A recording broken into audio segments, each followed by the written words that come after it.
Bien, donc la communauté de communes du Pays de Saint-Flour, aujourd'hui en 2011, s'interroge sur la perspective d'un prochain projet de territoire. Et effectivement, aujourd'hui, les élus de la communauté de communes du Pays de Saint-Flour s'interrogent sur la manière dont on doit aborder demain l'agriculture de montagne de notre territoire intercommunal. Et pour cela, il est important de se poser, outre les bonnes questions, avoir la bonne méthodologie d'analyse de notre territoire et donc de recourir à un prestataire extérieur pour nous accompagner dans cette démarche et surtout pour mener à bien une étude des besoins en matière agricole et en matière de valorisation locale de nos produits et de nos productions locales.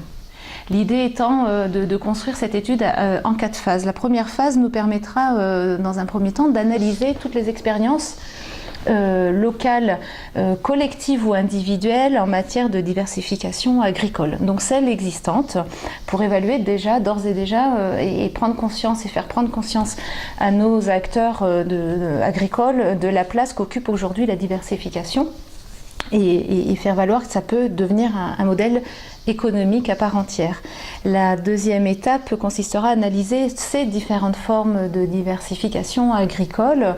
Donc lorsqu'elles sont individuelles, est-ce qu'elles sont que des niches ou est-ce qu'elles sont un véritable modèle de développement économique?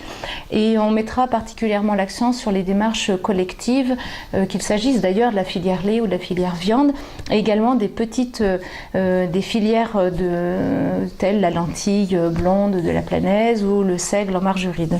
Donc on va regarder toutes ces formes de diversification existantes sur notre territoire et puis nous allons pousser après, dans un troisième temps, après avoir recueilli et palpé l'existence sur la communauté de communes, et on va même élargir un petit peu, on va sortir un petit peu de nos 17 communes, on va engager une prospective sur les produits qui auront un ancrage local, pour identifier des pistes concrètes à ce stade de valorisation locale, avec l'identification de produits à valoriser, avec l'identification d'un produit, une marque, et derrière faire valoir une valorisation sur des transformations en filière courte avec plus-value locale. Et puis, d'une fois qu'on aura identifié ces produits qui auront une pertinence économique, on tentera dans une 4e phase de mesurer le potentiel humain existant localement pour nous accompagner dans notre démarche et dans notre volonté, communauté de communes du Pays de Saint-Flour, à œuvrer aux côtés des acteurs du monde agricole. Donc, in fine, les objectifs attendus sont... on pourrait les résumer d'une certaine manière autour de 3 mots. L'idée, c'est qu'au travers de cette étude, on fasse valoir à la fois le je produis, le je transforme et le je vends.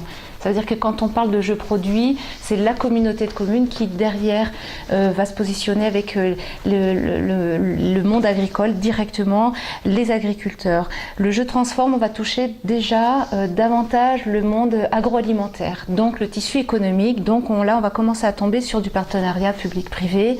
Il est évident que la communauté de communes seule ne pourra pas partir sur un projet de territoire agricole qu'avec des financements et qu'en maîtrise d'ouvrage communauté de communes. Il y aura évidemment du partenariat public-privé. On tentera de monter des partenariats notamment avec des entreprises locales de préférence sur l'agriculture et l'agroalimentaire en particulier.